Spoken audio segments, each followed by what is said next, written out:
Bienvenue sur TheraTalk, le podcast des solutions pour les thérapeutes en pleine expansion.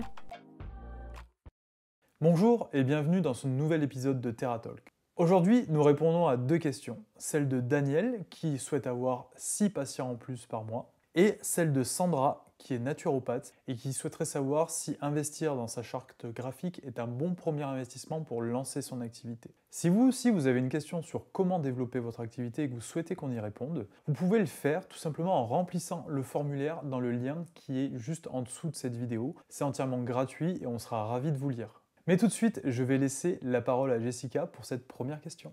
La première question, elle nous vient de Daniel, qui est réflexologue et qui aimerait avoir 6 nouveaux patients par mois. Alors il faut savoir que Daniel, elle est aide-soignante à 90%. Donc son activité de réflexologue, c'est une activité annexe. Et du coup, pour l'instant, elle n'arrive pas trop à atteindre cet objectif d'avoir 6 patients par mois. Lucas, qu'est-ce que tu lui conseillerais ? Déjà, félicitations Daniel pour ce lancement d'activité, parce que c'est pas évident de cumuler 2 activités comme ça dans un cadre professionnel. Par contre, juste un petit point qu'on entend souvent, il faut éviter de parler de patient. En l'occurrence, c'est un terme qui est réservé aux personnes qui pratiquent la médecine, en l'occurrence, la médecine conventionnelle et conventionnée. Donc, en l'occurrence, c'est un terme qu'on va abolir complètement de notre communication, on va parler plutôt de clients. Je sais que pour certains, c'est relativement contre-intuitif et qu'on a envie de parler de patient parce qu'on a vraiment cette relation d'aidant et d'accompagnant et que ça, pour certains, ça se rapproche vraiment très près de la médecine traditionnelle. Je pense aussi aux personnes qui proposent de la médecine traditionnelle chinoise en l'occurrence. En l'occurrence, si vous n'avez pas de titre de professionnel de santé réglementé, ce n'est pas un terme que vous pouvez utiliser.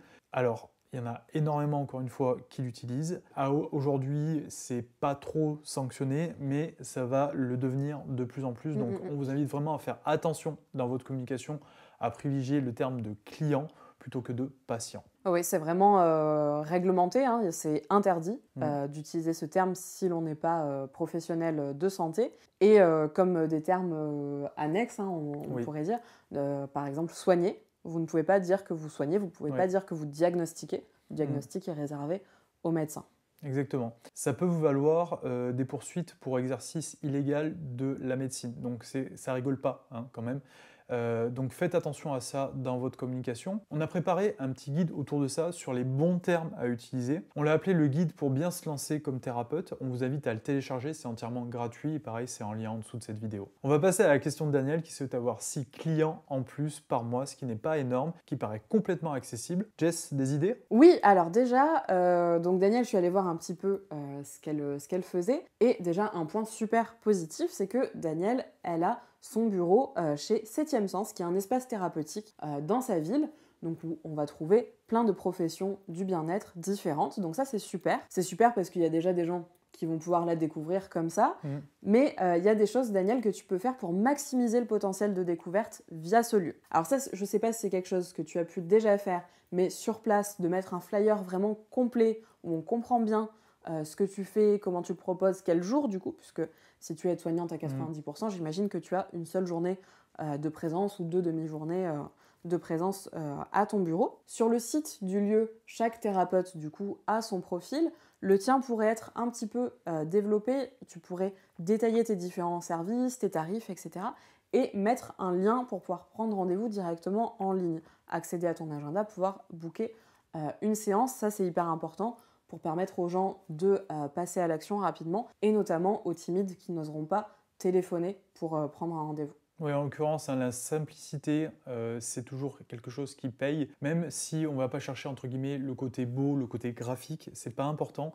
Ce qui est important, c'est vraiment de pouvoir avoir accès facilement à toi et à tes services. Voilà, donc avoir des liens comme Calendly ou un autre système de réservation, c'est ça qui va permettre d'un passage à l'action plus simple pour les personnes. Mais en plus de ça, tu pourrais profiter d'être dans ce groupement de thérapeutes pour y proposer des ateliers, des conférences, des moments de découverte. Si à l'heure actuelle tu as vraiment du mal à obtenir ces 6 clients par mois, ce que je te conseillerais c'est de faire une forme de journée découverte peut-être une fois par mois ou une fois tous les 2-3 mois, selon après tes possibilités, où tu vas proposer une initiation à la réflexologie ou avec une thématique particulière. Il peut y avoir la réflexologie palmaire, il peut y avoir la réflexologie plantaire, et aussi en fonction des problématiques que tes clients peuvent rencontrer. Troubles digestifs, migraines, etc. Avoir une idée de thématique vraiment bien précise, ou même tout simplement, toi, qu'est-ce que tu préfères proposer à ces personnes, qu'est-ce que tu aimes faire, quelle est ta spécialité, et organiser une forme d'atelier-conférence, j'appellerais ça, sur,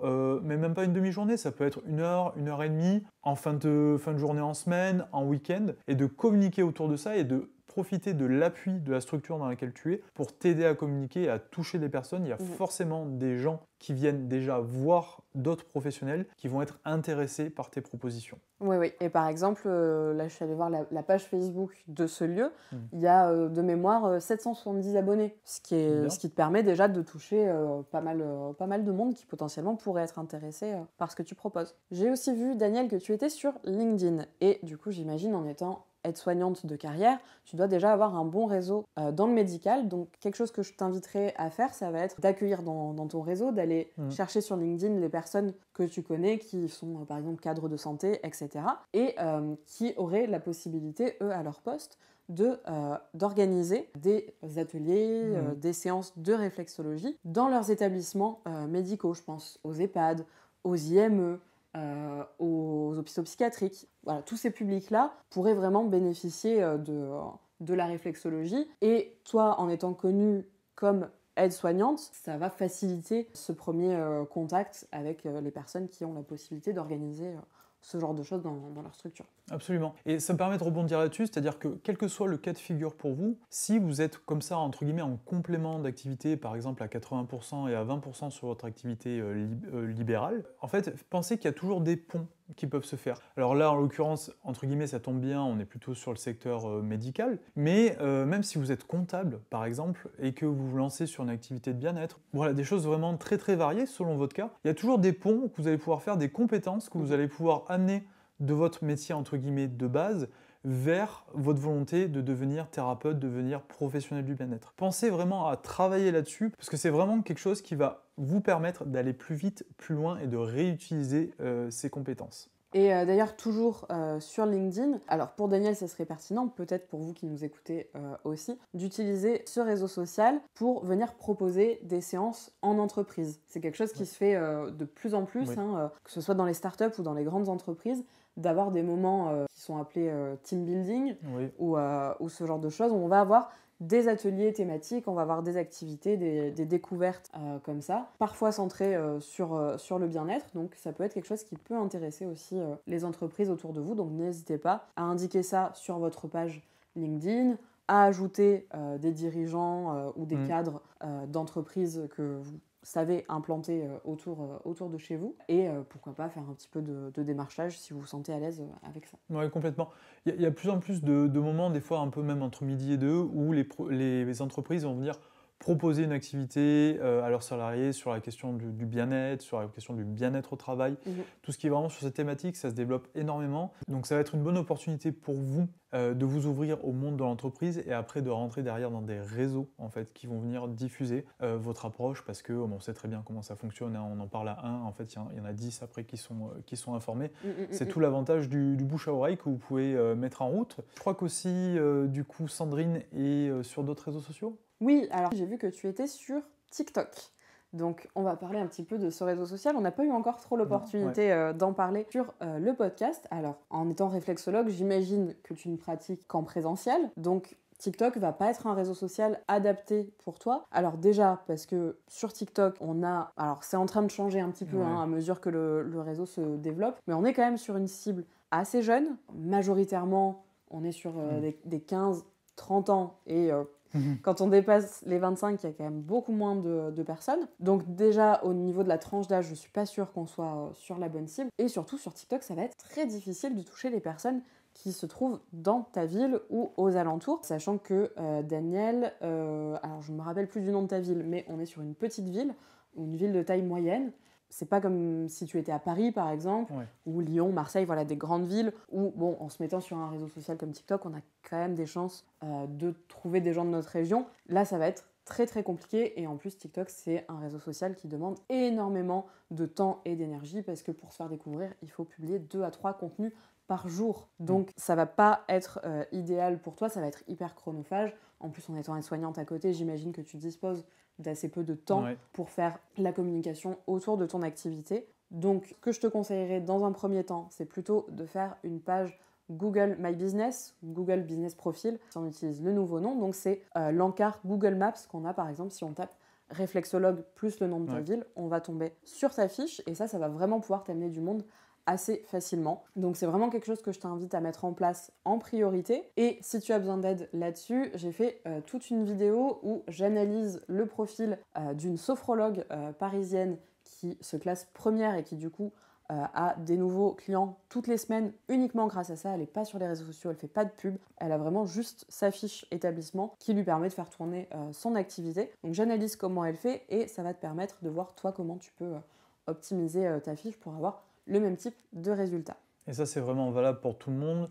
On rappelle que Google Business Profile, donc c'est un outil qui est gratuit, qui est accessible à tous. Donc là, en l'occurrence, en plus, on va parler d'investissement après. C'est vraiment le premier outil à mettre en place pour tous les professionnels qui souhaitent se faire découvrir et développer leur activité. Du coup, Daniel, pour résumer un petit peu les conseils qu'on a pu te donner, donc il va falloir vraiment maximiser le potentiel du lieu dans lequel tu pratiques la réflexologie, donc en demandant si c'est possible de revoir la fiche de ton profil sur leur site internet. Tu peux aussi voir pour organiser un premier atelier découverte et bien sûr du coup créer et optimiser ta fiche établissement sur Google. Déjà en faisant ça, je pense que ce sera possible avec un petit peu de patience et d'énergie d'avoir tes 6 clients par mois rapidement. Oui, très rapidement. La question de Daniel nous permet d'aller vers celle de Sandra, qui est naturopathe, et qui nous pose la question suivante. J'ai un devis à 1 000 € pour une charte graphique, est-ce que c'est un bon investissement pour lancer mon activité? C'est une très bonne question, puisque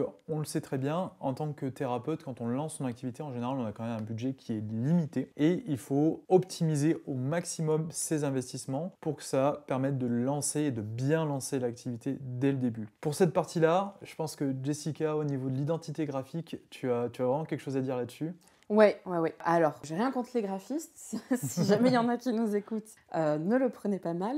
Mais quand on se lance comme thérapeute ou professionnel du bien-être, généralement, je ne conseillerais pas de faire un investissement dans la charte graphique, dans l'identité visuelle, le logo, etc.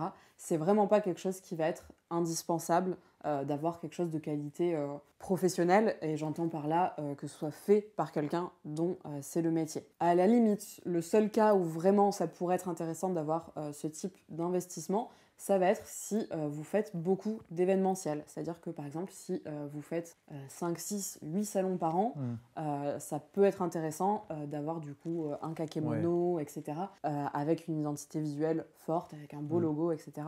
Si vous faites énormément de flyers, si vous organisez beaucoup d'ateliers et qu'à chaque fois il y a une affiche, etc. Là, ça va être intéressant d'avoir un visuel qui va être de qualité professionnelle, qui va être impactant pour votre cible. Là, à ce moment-là, oui, faites appel à un graphiste. Mais si vous faites un salon par an, que vous êtes un peu sur les réseaux sociaux, que vous avez un flyer, une carte de visite, il n'y aura pas besoin d'investir 1 000 € dans une charte graphique. Vraiment pas. Par contre, votre identité visuelle, il va quand même falloir la travailler. Il va falloir avoir quelque chose de professionnel, de cohérent. Par exemple, il faut que sur vos publications Facebook et sur votre flyer, sur votre carte de visite, on ait les mêmes polices d'écriture, les mêmes couleurs, etc. Qu'on ait vraiment un environnement... Quelque chose d'harmonieux. Voilà.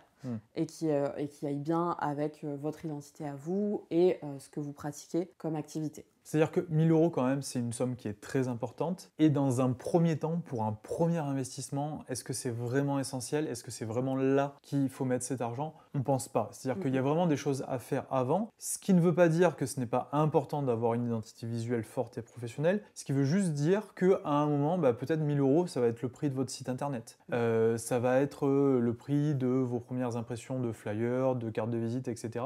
On peut faire quand même beaucoup de choses avec 1000 euros. Investir 1000 euros dans un logo, aujourd'hui, ça paraît excessif. D'autant plus que vous pouvez quand même trouver des prix beaucoup plus accessibles. Et quand je dis beaucoup plus accessible, c'est voire même moitié prix de ça pour un travail professionnel. Donc, est-ce que c'est vraiment le premier bon investissement ? Peut-être pas. Plutôt amener ça sur un deuxième ou une troisième étape dans le développement de votre communication.